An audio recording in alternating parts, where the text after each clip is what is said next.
साहेब हे बघा कशा प्रकारचं वाटप चालू आहे बघा. बोलून दाखवा रे. मोजा ते बघेत हे काय ते सांगायचं ते सांगते. हा व्हिडिओ आहे कल्याण डोंबिवली महानगरपालिकेच्या मतदारसंघातील, जिथं शिवसेनेच्या उमेदवारानं भाजपला पैसे वाटताना रंगेहात पकडलं.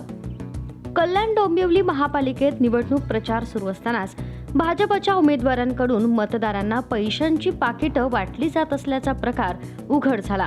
हा प्रकार एकनाथ शिंदे शिवसेनेचे उमेदवार नितीन पाटील यांच्या कार्यकर्त्यांनी थेट पकडला. पैसे वाटप सुरू असल्याचं लक्षात येताच शिवसेना कार्यकर्ते तिथं पोहोचले. त्या ठिकाणी पैशांची पाकिटं आणि भाजप उमेदवारांची प्रचार पत्रकं आढळून आली. या संपूर्ण प्रकाराचं चित्रीकरण करण्यात आलं. त्यानंतर भाजप आणि एकनाथ शिंदे सेनेचे कार्यकर्ते आमने सामने आले. आरोप प्रत्यारोप सुरू झाले. शिवीगाळ आणि धक्काबुक्कीही झाली. साहेब हे बघा कशा प्रकारचं वाटप चालू आहे बघा. मी सांगते, खरं सांगते. हे काय ते सांगायचं ते सांगते.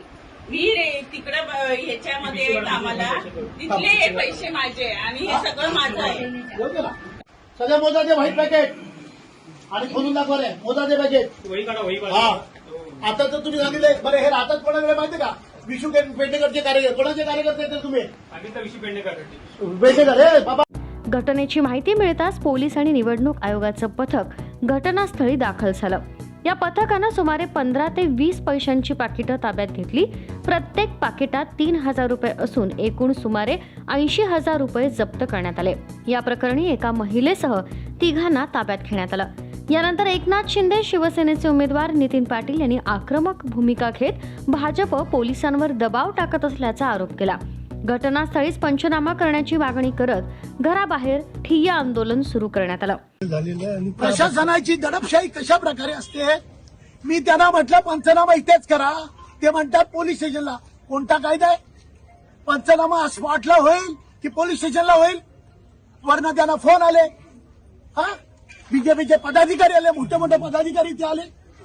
महिला जी आरोपी होती तिला मी सांगितलं मला पिंजऱ्यात घेतलं आणि विशू पेडणेकरचे भाजपचे 2 कार्यकर्ते पकडले.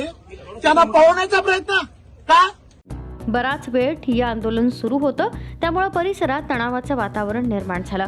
डोंबिवलीतील पॅनल क्रमांक 29 मध्ये भाजप आणि एकनाथ शिंदे शिवसेनेमध्ये मैत्रीपूर्ण लढत असली तरी या घटनेनंतर डोंबिवलीतील राजकारण चांगलंच तापलंय.